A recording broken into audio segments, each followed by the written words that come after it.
smart and work hard, but just aren't where or who you want to be. Welcome to your podcast, Real Confidence. I'm your host, Alyssa DeVere, and I'll be sharing a bit of brain science, some surprising social secrets, and a touch of tough love.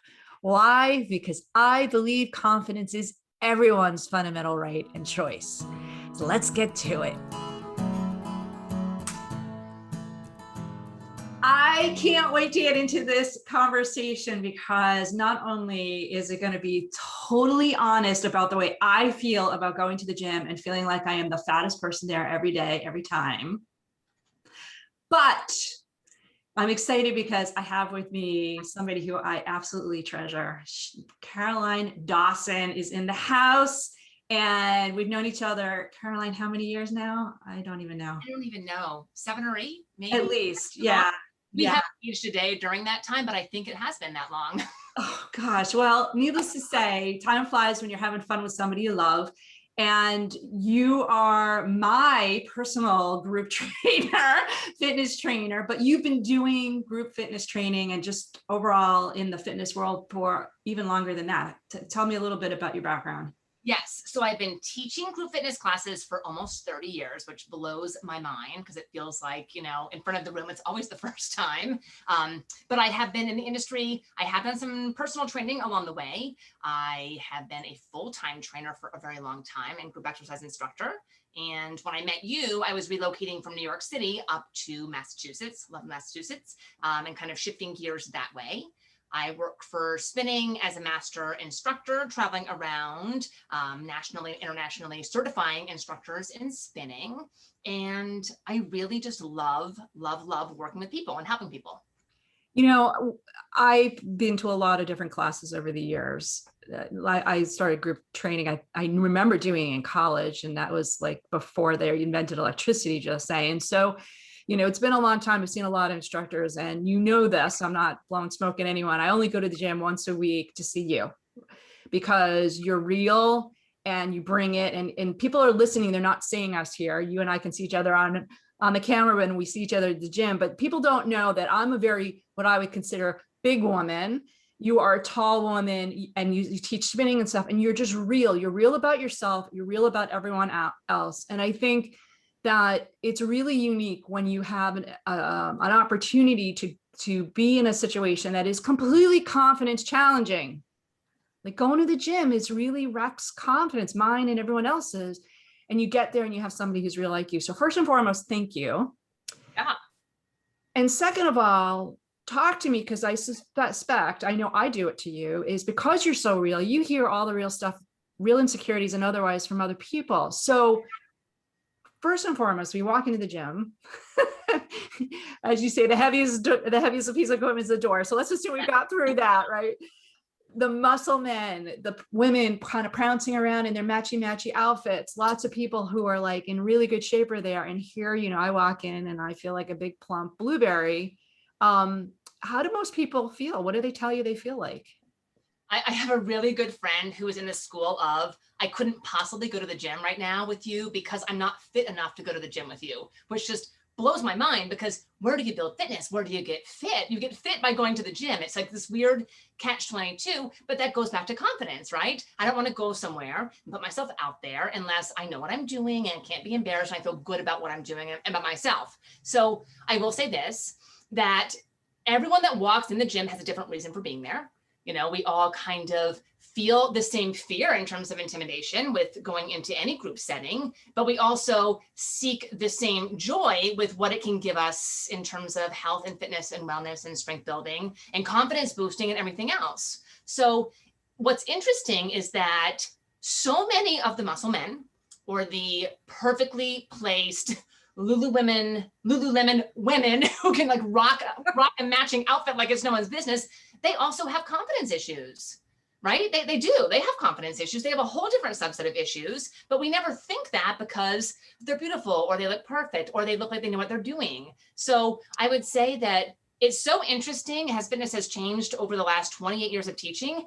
people used to go in and talk to each other all the time. And now people go in and sticking the earbuds in and being unavailable for conversing, I feel like is almost a way to feel safe about not feeling confident in a situation, because if you're closed off, you're kind of not opening yourself up to that vulnerability. So I think that even the folks that you wouldn't anticipate have confidence issues, it's still simmering there, like all of us. Thank you for saying that. And I think it's really true. So matchy-matchy outfits, as I said, like there, the Lululemon. Yeah, I'll walk in, I'll be like, wow, look at her. She's all together. I'm lucky if if I have a matching hair tie, that's a good day, right? Amazing. Right. So, people come up to you, I watch, I'm such a voyeur, it's embarrassing, but people come up to you before and after class. And they're asking you all kinds of stuff. And I can see on your face sometimes that sometimes it's a really bizarre kind of question. Like what are the things that they're asking you more often than not? I think it depends. I think that people assume that fitness professionals, have medical degrees or like some weird obscure, injury. So a lot of things like that. Just saying, what do you think about this? Every once in a while, someone will say, like, someone in the class hurt my feelings because they were in my spot, or something that kind of simmers down to just the need, I think, to be heard in general. So I think we have things like that. People sometimes are worried about other people in the class, like, oh my gosh, I understand someone in the back row was really swinging the weight the wrong way. I'm afraid she's gonna hurt herself. Will you say something to her next time? Not even realizing that maybe I already have. So I think that it's a variety of different things in terms of them coming up. I don't know, there's just one, but there's lots of sharing. Sometimes there's oversharing, which is always welcome as well. So yeah, or something felt weird with that. How is that normal? A lot of questions wanting to feel like what they're feeling is normal, and other people also feel that, which I think goes back to confidence as well. All right, talk to me a little bit more about that. When they're saying to you, what's normal with how they're working out, or what's the normal? A lot of times physical feelings, here's what I'm feeling in my leg when I do this. Do other people have that? Or I'm having a really hard time balancing. I'm noticing that as I get older, do other people say the same thing? So just wanting to know that it's not something individual. It's not that they're weak or have an issue. It's just something that kind of happens that they can work through. So as you're saying that, yeah, I've asked you all those things, and I often it is that moment of, boy, this doesn't feel right. Let me just confirm. And yeah, maybe I do assume you're a doctor and that, I have a pain in my knee. What should I do? But yeah, I guess because you do hear and see, there's kind of that natural, is this normal? Is this something you hear other people complain about? Now, you and I've also dish a lot. Let's admit that we do this kind of after everyone leaves, and we make fun of people's matchy-match and other things.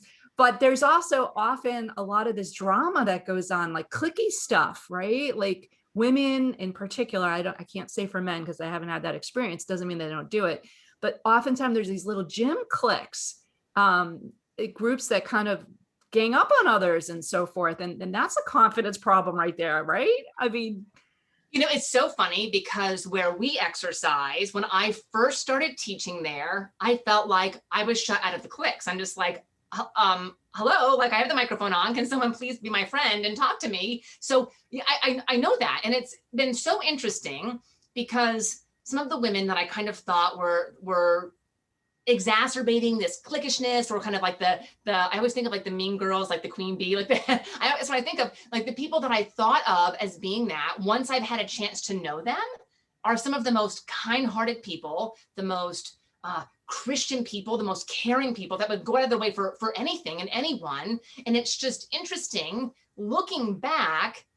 Did I say, oh, well, look at them. They have amazing physiques. They're so strong. They have all these capabilities. They're beautiful. Did I think that they were being cliquish and mean just based on that? Was it my preconceived notion? Was it my judgment?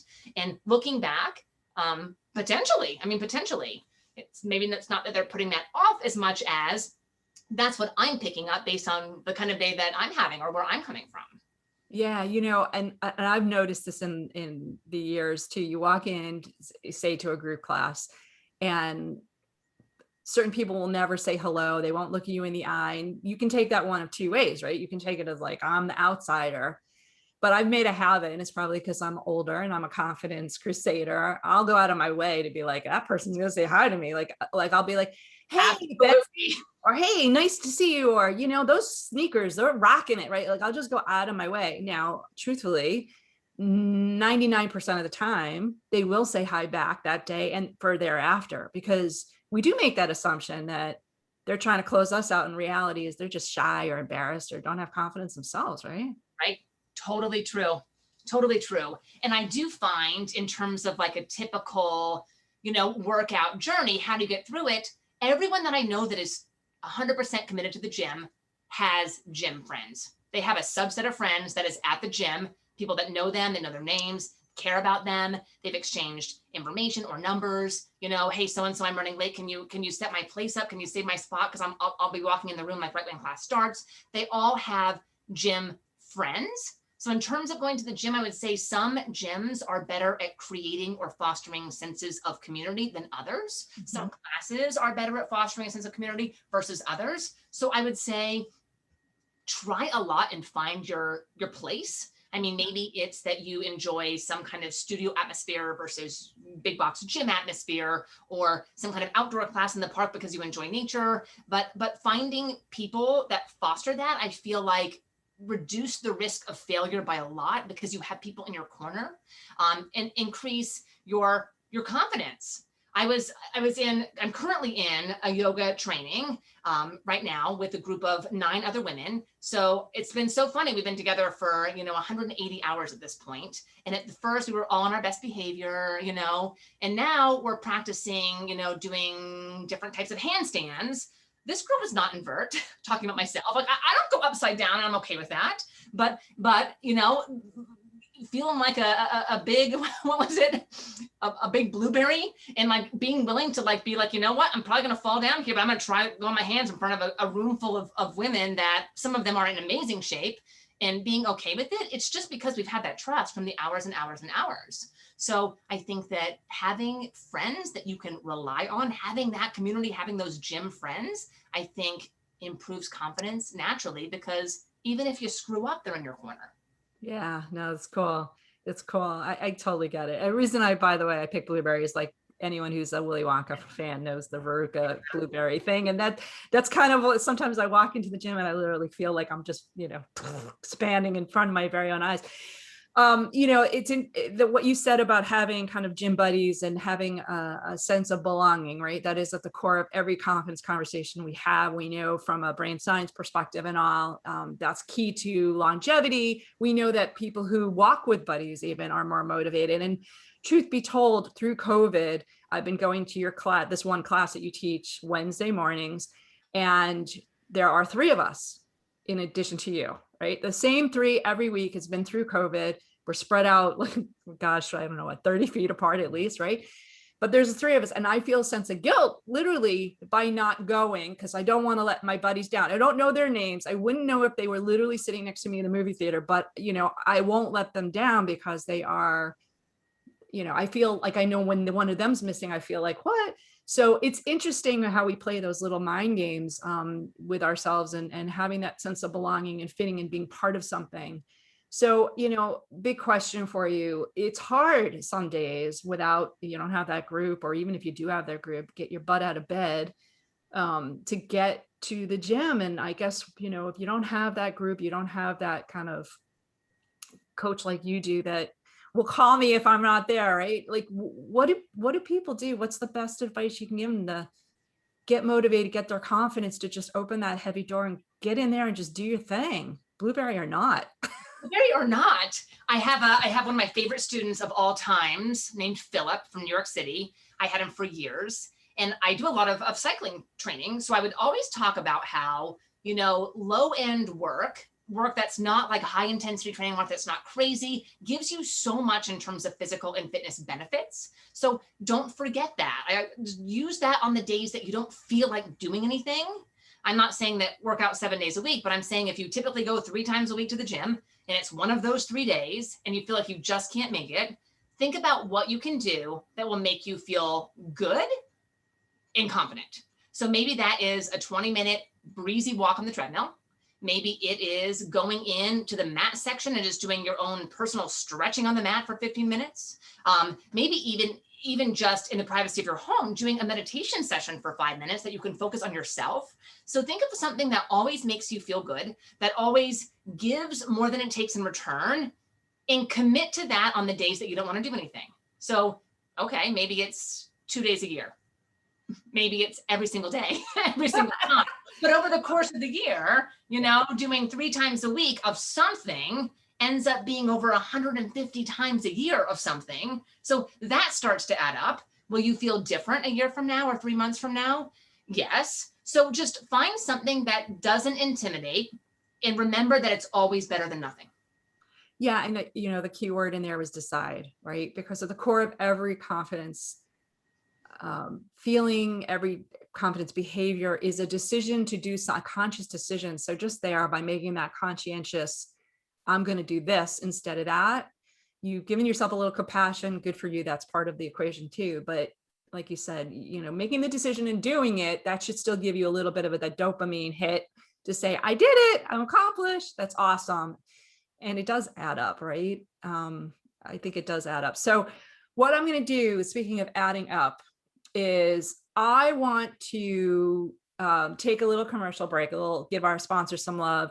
And I'm going to come back. I'm going to give you a second to think about this question, Caroline, is if you got $1 for every time somebody said something to you that you literally were like, are you kidding me? Like ridiculous, knock it off. Like you're being ridiculous, but you can't say that. What would that thing be? This podcast was sponsored by the American Confidence Institute. ACI trains smart, hardworking people how to use basic brain science to more effectively coach themselves and others. ACI is endorsed by top universities, the Strategic HR Management Association, and International Coaching Federation. Learn more about ACI's uniquely empowering keynotes, workshops, e-classes, and coaching certification at www.americanconfidenceinstitute.com. All right, so we're back, and I dropped a pretty large question. I want to know truthfully behind the scenes of the curtain, behind the workout wall with Caroline Dawson, my awesome friend here. I know you're getting a lot of people saying to you something that is completely wackadoodle more often than not, in terms of unrealistic, that people just they're not being honest with themselves, with their confidence. I'm just curious, like, what's the most popular thing, or what happens more often that you just literally want to slap them up and say, knock it off? I think a lot of times, I'm not good enough to try that, or I'm not strong enough to try that. Just, again, which lacks in confidence. And the reality is, when you try something new and you're not immediately great at it, your ego is bruised as an adult. It's very hard to put yourself in that situation. So I would say, use the advice from Finding Nemo, which is just keep going. Like, just keep doing it. Like, why can't you do a single leg squat if you've been coming to class for 2 years doing a double leg squat? Like, why can't you try that? Like, why not? Like, if not you, then who?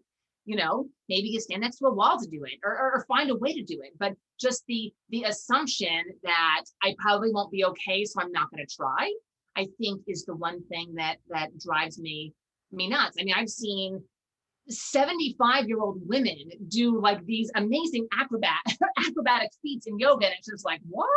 And like, when I was 25, I'm having confidence issues doing the same things when I'm in shape in 25, but they're doing it like it's nothing at 75. Like, why couldn't I try that back then? And trust me, I know that I'm not 25 now, but why couldn't I? Like, thinking back, it's just like, man, like if I only had that same mindset back then. So stop thinking that you're not good enough. Stop thinking that you're not strong enough, because if not you, then who? Right. No, I love that. I mean, I think, I know, and I know that I'm drawn to people like you that have the attitude of, I'm human like everyone else. Why can't I do it? Right. And I think that comes through in everything we do, you and I do, and other people do, relative to, you make decisions about what you want to do, not necessarily what you believe you can or cannot do. And people often say to me, like, why did you write your first book? I'm 7 books in, like, what made you write your first book? And I was like, well, nobody told me I couldn't. Why would I believe otherwise, right? So I have to practice more of that in the gym. And I think maybe next time when you do something that I literally say, I will fall on my head and crack it open if I try that, maybe I will do it and then blame you. No, I'm kidding. I'll spot you. Yeah, well, needless to say, there are days that I'm a little bit more adventurous than others. And I'm grateful for your leadership in pushing my limits some days. So thank you for that again. But really, thank you for being here, because I do think that more people don't go to the gym or work out in general just because of confidence issues more than anything. So thank you for breaking down some of that baloney. Awesome. Great to see you. I'm going to wrap up this topic because today, like every day, I want to remind everyone who's listening that in order to get confidence, you got to give some of it away. And so to do that really easily, you can just like and share this podcast on your social media channels. If there's a topic that you would like me to talk about, please let me know. And any questions you have, please bring them on.